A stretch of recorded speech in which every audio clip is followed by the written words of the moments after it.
Baik, di sini kami kelompok 7 akan mempresentasikan tentang patologi pada dewasa skizofrenia yang disusun oleh kelompok kami yang beranggotakan Anggun Puspita dengan NBM 113, Ainur Kuang dengan NBM 168, Tarisa Inana Zulfa dengan 200, Elma Natasha 249.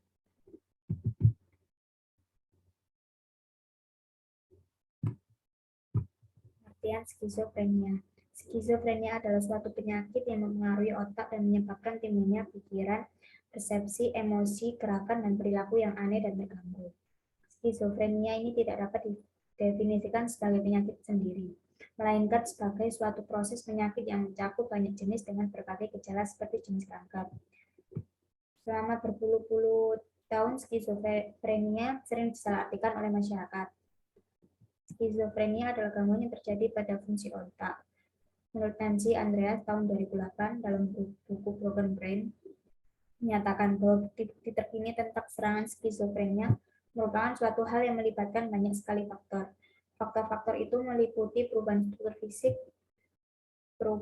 fisik otak, perubahan struktur kimia otak, dan faktor genetik. Skizofrenia adalah gangguan mental yang dapat mempengaruhi tingkah laku, emosi, dan komunikasi. Penderita skizofrenia dapat mengalami halusinasi, delusi, kekacauan berpikir, dan perubahan perilaku. Skizofrenia sering disamakan dengan psikosis, padahal keduanya berbeda.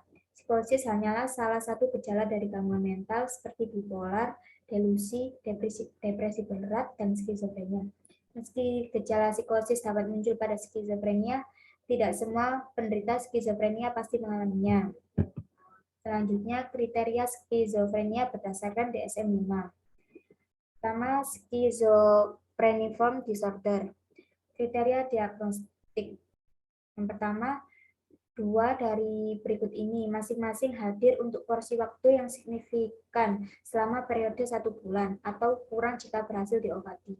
Setidaknya salah satu dari ini harus 1, 2, atau 3 merupakan gejala yang wajib muncul terhadap penderita skizofrenia. Pertama, delusi. 2, halusinasi. 3, bicara tidak terdengar.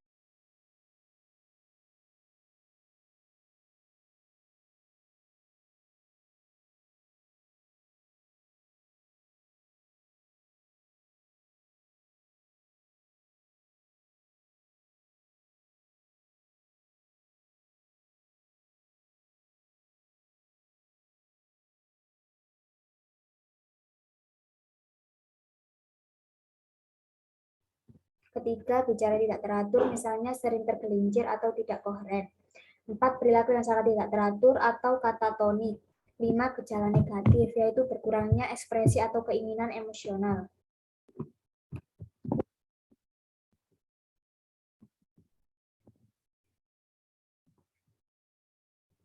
Episode gangguan berlangsung setidaknya 1 bulan tetapi kurang dari 6 bulan. Ketika diagnosis harus dibuat tanpa menunggu pemulihan, itu harus dikualifikasikan sebagai sementara.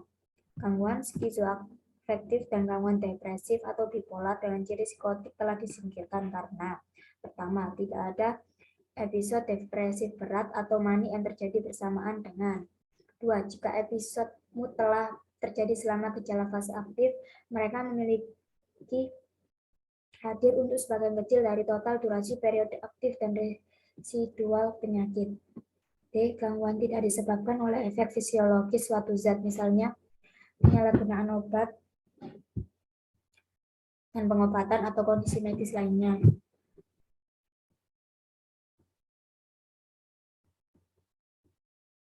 Hal ini ditentukan jika dengan prognostik perkiraan yang baik. Penentuan gambaran ini memerlukan setidaknya 2 hal dari berikut. Timbulnya gejala psikotik yang menonjol dalam waktu 4 minggu dari nyata pertama, perubahan dalam perilaku atau fungsi yang biasa, kebingungan atau kebingungan, sosial dan promotif yang baik dalam fungsi pekerjaan, dan tidak adanya efek tumpul atau datar.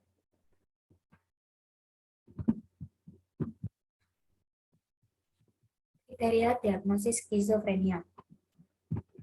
dua atau lebih dari berikut ini masing-masing hadir untuk sebagian besar waktu selama periode 1 bulan, atau kurang jika berhasil diobati. Setidaknya salah satu dari ini harus 1, 2, dan 3. Pertama, delusi. 2, halusinasi. 3, bicara tidak teratur, misalnya sering tergelincir atau tidak koheren. 4, perilaku yang sangat tidak teratur atau katatonik. 5, gejala negatif, yaitu berkurangnya ekspresi atau keinginan emosional.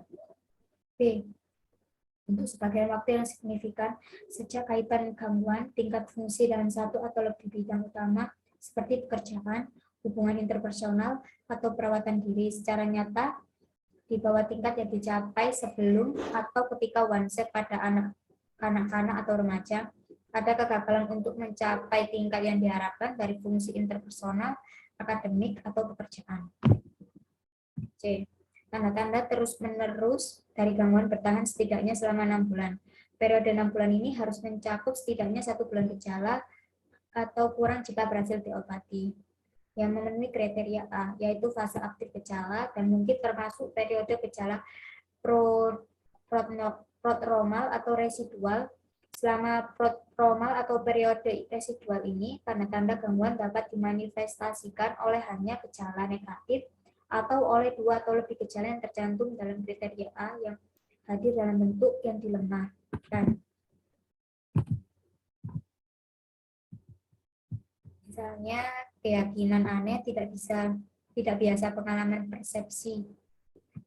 D. Gangguan skizofrenia dan gangguan depresif atau bipolar dengan ciri psikotik telah disingkirkan karena pertama, tidak ada episode depresif berat atau mani yang terjadi bersamaan dengan gejala fase aktif, atau jika episode mood telah terjadi selama gejala fase aktif yang mereka telah hadir. Gangguan tidak disebabkan oleh efek fisiologis suatu zat, misalnya penyalahgunaan obat-obatan atau kondisi medis lainnya. F. Jika ada riwayat gangguan spektrum autis atau gangguan komunikasi pada onset masa kanak-kanak, diagnosis tambahan skizofrenia dibuat hanya jika delusi atau halusinasi yang menonjol. Selain gejala skizofrenia lain, yang diperlukan juga ada setidaknya selama 1 bulan atau kurang jika berhasil diobati. Ini ditentukan jika penentuan khusus hanya digunakan setelah durasi gangguan selama 1 tahun dan jika tidak bertentangan dengan kriteria kursus diagnostik. Episode pertama saat ini dalam episode akut, manifestasi pertama dari gangguan yang memenuhi kriteria diagnosis dan waktu yang menentukan. Episode akut ini periode waktu di mana kriteria gejala terpenuhi. Episode pertama saat ini dalam remisi parsial remisi. Parsial adalah episode periode waktu di mana perbaikan setelah episode sebelumnya dipertahankan dan di mana kriteria yang menentukan dari gangguan hanya sebagian terpenuhi. Episode pertama saat ini dalam remisi penuh. Remisi penuh adalah periode waktu setelah sebelumnya. Selanjutnya akan dilanjutkan oleh teman saya.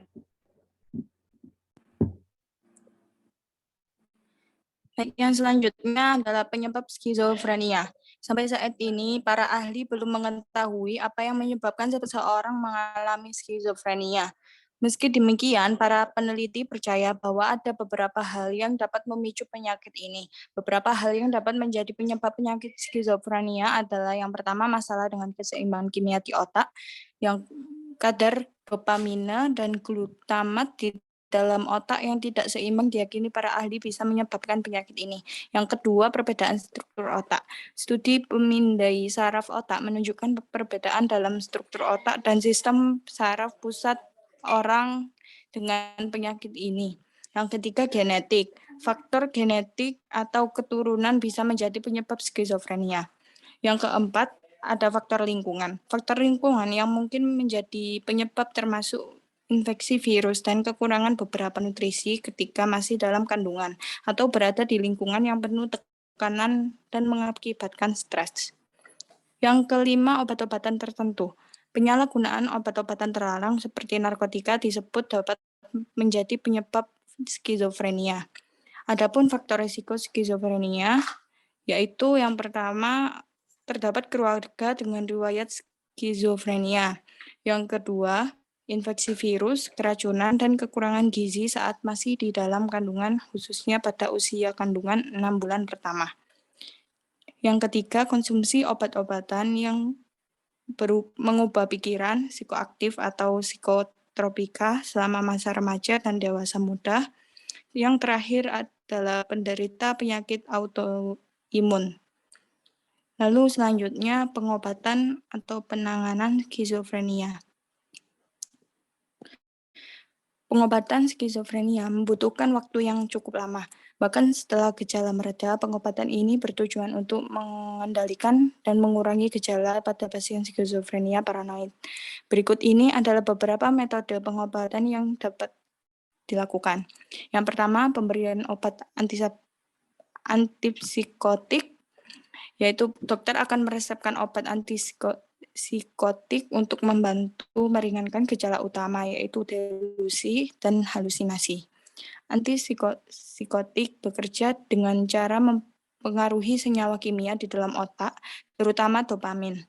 Pasien wajib mengonsumsi obat sesuai dengan anjuran dokter dan tidak boleh berhenti sembarangan, meskipun gejala sudah dirasakan membaik. Selama mengonsumsi obat, dokter akan memantau efektivitas obat-obatan antipsikotik dan menyesuaikan dosis. Umumnya, butuh waktu sekitar 3-6 minggu untuk melihat efektivitas obat antipsikotik yang diberikan. Pada beberapa pasien, waktu yang diperlukan bahkan mencapai 12 minggu. Obat antipsikotik dibedakan menjadi 2, yaitu obat antipsikotik generasi pertama atau tipikal dan antipsikotik generasi kedua atipikal. Obat antipsikotik generasi pertama yang dapat diberikan dokter kepada pasien skizofrenia paranoid antara lain chlorpromazine, haloperidol, flupenazine, terpenazine, trifloperazine, sedangkan obat antipsikotik generasi kedua yang dapat diberikan oleh dokter yaitu aripiprazole, asenapin, clozapin, olanzapin, paliperidon, quetiapin, risperidon. Selain obat antipsikotik, dokter juga bisa meresepkan obat untuk meredakan keluhan lain yang sering dialami oleh penderita skizofrenia. Lalu pengobatan kedua yaitu psikoterapi. Penderita skizofrenia paranoid akan disarankan untuk mengikuti psikoterapi. Tujuannya adalah agar penderita menyadari, memahami, dan beradaptasi dengan kondisinya. Dengan begitu, pasien bisa beraktivitas kembali.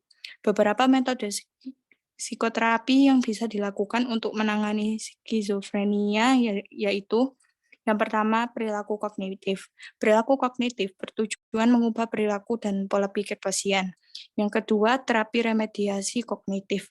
Terapi ini mengajarkan pasien cara memahami lingkungan sosial dan mengendalikan pola pikirnya, serta meningkatkan kemampuan pasien dalam memperhatikan atau mengingat sesuatu. Selanjutnya, terapi pendidikan keluarga.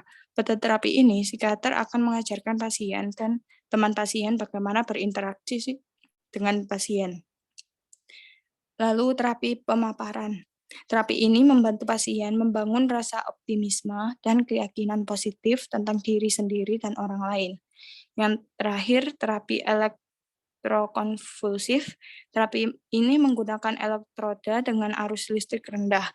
Terapi elektrokonvulsif merupakan metode yang terkadang digunakan jika skizofrenia tidak membaik setelah pemberian obat-obatan.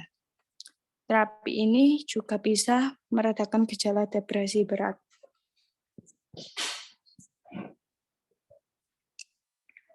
Lalu selanjutnya perawatan mandiri.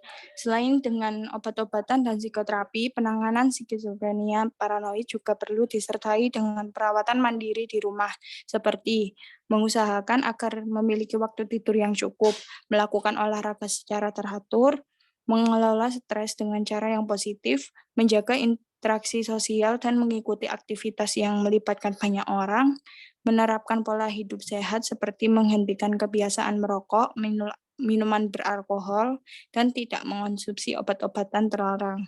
Skizofrenia paranoid merupakan gangguan yang berlangsung seumur hidup dan tidak dapat pulih sepenuhnya.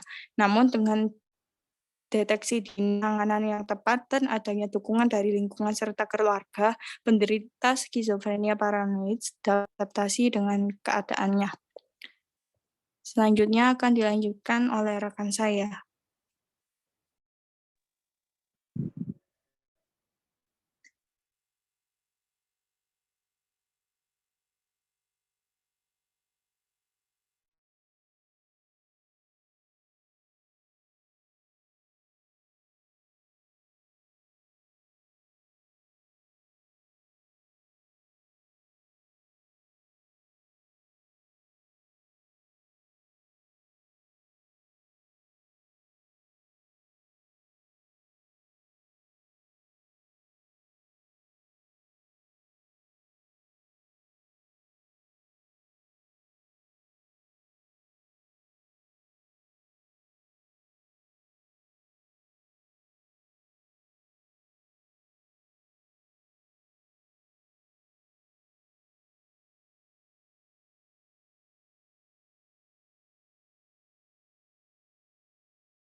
Selanjutnya yaitu bab 2, analisis kasus.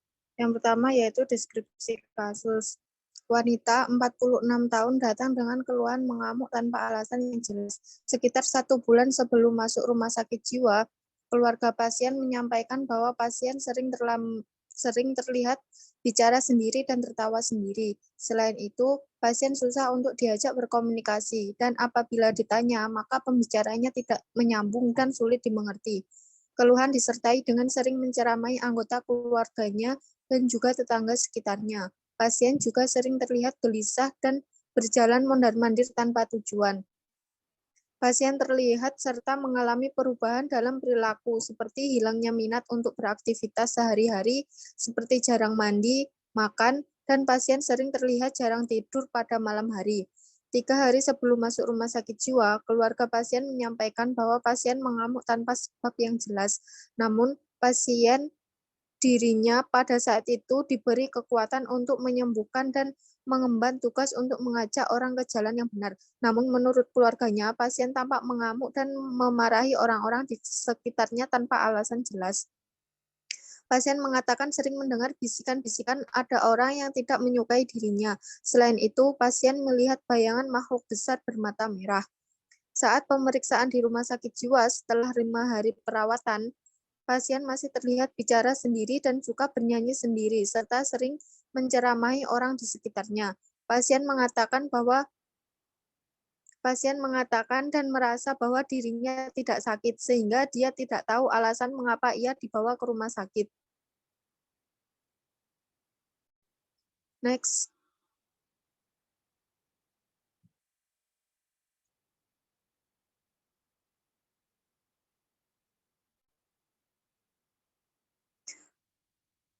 Perubahan perilaku muncul 4 bulan lalu. Ketika itu, pasien mengalami tekanan akibat pasien tidak memiliki cukup uang ketika sedang membangun rumah. Selain itu, pasien juga sempat terlibat masalah dengan tetangganya disebabkan pembangunan rumah tersebut. Semenjak itu, pasien juga mulai terlihat bicara sendiri dan susah untuk diajak berkomunikasi. Dan karena perubahan perilakunya tersebut, akhirnya pasien dibawa ke tabib dan orang pintar. Namun setelah berobat pun kondisi pasien tidak menunjukkan perubahan. Puncaknya pada April 2014, sekitar 3 hari sebelum masuk rumah sakit jiwa, pasien marah dan mengamuk di rumahnya. Akhirnya pasien dibawa ke Rumah Sakit Jiwa Provinsi Lampung dan dirawat selama 2 hari. Akhirnya pasien mengalami perbaikan dan boleh pulang. Selama perawatan di rumah, pasien tidak rutin minum obat dan minum obat hanya ketika pasien ingin minum saja. Keluarga mencoba mengingatkan dan membujuk untuk minum obat secara teratur. Namun pasien malah tersinggung, marah, dan tidak mau meminum obatnya lagi karena merasa bahwa dirinya tidak sakit. Akhirnya pasien dibawa kembali ke Rumah Sakit Jiwa Provinsi Lampung. Next.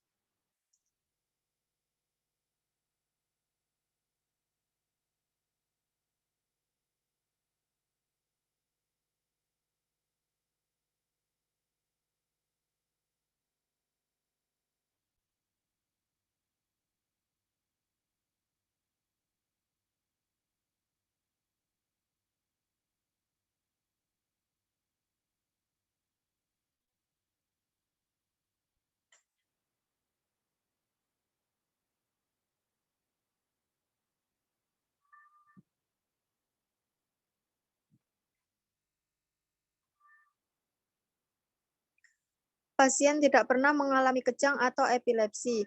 Adanya riwayat trauma seperti terjatuh dan terbentur pada kepala, serta infeksi pada otak seperti meningitis, ensefalitis, malaria cerebral, serta keganasan seperti tumor otak, disangkal baik pasien maupun keluarga.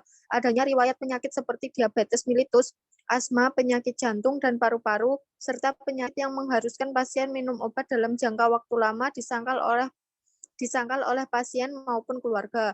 Riwayat penggunaan zat psikoaktif dan alkohol disangkal oleh pasien maupun keluarga. Adapun riwayat pasien sejak lahir, prenatal dan perinatal belum diketahui, sedangkan riwayat masa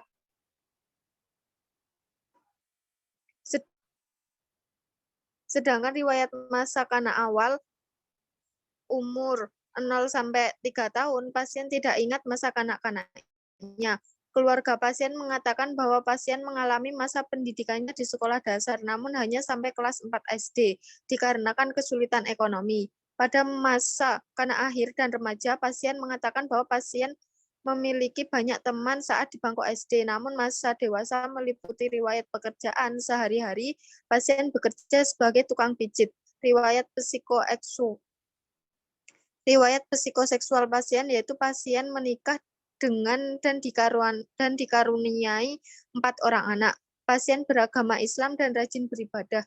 Dalam aktivitas sosial, keluarga mengatakan bahwa pasien mempunyai hubungan baik dengan tetangga dan lingkungan sekitarnya. Pasien tidak memiliki riwayat ditangkap dan ditahan pelanggaran hukum dan belum pernah oleh polisi. Situasi kehidupan saat ini, pasien tinggal di rumah dengan suami serta 2 orang anaknya, yaitu anak ketiga dan anak keempat. Berdasarkan riwayat keluarga, pasien merupakan anak pertama dari 7 bersaudara. Keluarga menyangkal adanya anggota keluarga yang menderita penyakit seperti diabetes mellitus, hipertensi, asma, paru, dan jantung. Riwayat adanya gangguan jiwa pada keluarga disangkal. Pada pemeriksaan fisik pasien didapatkan keadaan umum baik, kesadaran kompos mentis, tekanan darah 110/80, nadi 82 kali per menit, laju napas 20 kali per menit, suhu 36,1 derajat Celcius, status generalis neurologis maupun pemeriksaan laboratorium dalam batas normal, status psikiatrikus didapatkan seorang wanita, berperawakan besar dengan penampilan sesuai dengan usianya, kulit tampak kusam karena kesan gizi berlebih, kondisi perilaku dan aktivitas psikomotor, yaitu pasien tampak tidak tenang, sesekali menggerakkan tangan dan mengubah posisi tubuhnya. Sikap terhadap pemeriksa ketika wawancara kurang kooperatif. Adapun pembicaraan pasien spontan, bicara lancar, jelas dengan volume kuat, artikulasi tidak jelas, amplitude jelas, kualitas kurang, dan kualitas berlebih. Berdasarkan mood, afek, dan keserasian didapatkan mood yang irritable, disertai efek menyempit, Keserasian antara mood afek dan tingkah laku tampak serasi namun empati tidak dapat dirasakan.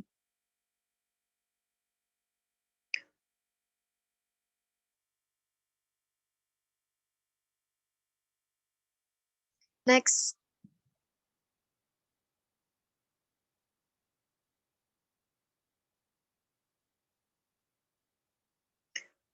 Selanjutnya yaitu analisis kasus.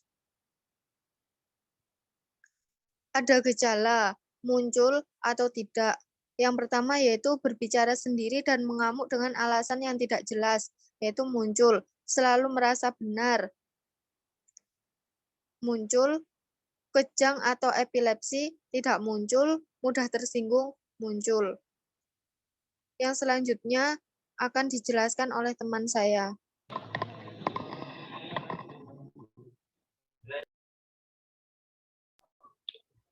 Diagnosis multiaksial, aksi 1.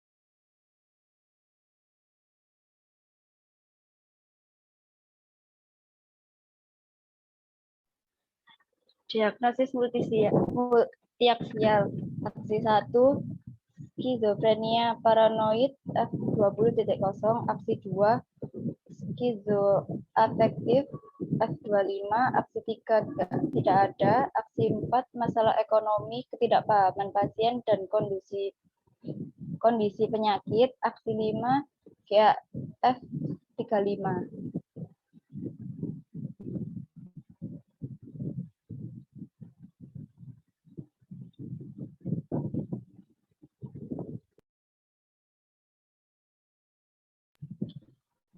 Bab 4, kesimpulan. Skizofrenia merupakan gangguan jiwa yang paling banyak terjadi. Gejalanya ditandai dengan adanya distorsi realita, disorganisasi kepribadian yang parah, serta ketidakmampuan individu berinteraksi dengan kehidupan sehari-hari. Hampir 1% penduduk dunia mengalami skizofrenia dalam hidup mereka, ditemukan terbanyak pada usia 15-35. Dan dari 1.000 orang dewasa, 7 diantaranya mengalami skizofrenia. Skizofrenia salah satu bentuk gangguan jiwa berat, dulu sering dianggap akibat kerasukan roh halus atau ilmu gaib. Akibatnya pasien sering dikucilkan, bahkan dipasung dan diperlakukan tidak manusiawi. Skizofrenia bisa mengenai siapa saja dari berbagai bangsa, negara, maupun kelompok sosial, ekonomi, dan budaya. Skizofrenia bisa terjadi karena disebabkan beberapa fase, yaitu fase prodromal, fase aktif, dan fase residual. Padahal jika diketahui sejak dini dan ditangani dengan baik, gangguan ini bisa diatasi. Banyak faktor yang mendukung timbulnya skizofrenia yang merupakan perpaduan beberapa aspek dan saling mendukung yang meliputi biologis, psikologis, sosial, dan lingkungan, environmental.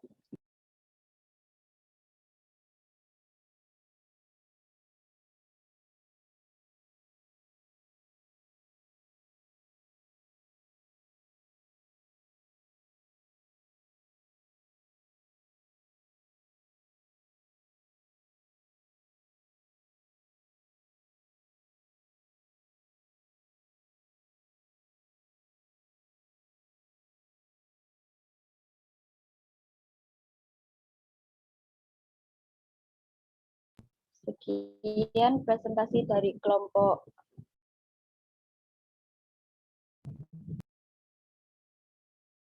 kelompok 7. Bila ada salah kata, mohon maaf. Assalamualaikum warahmatullahi wabarakatuh.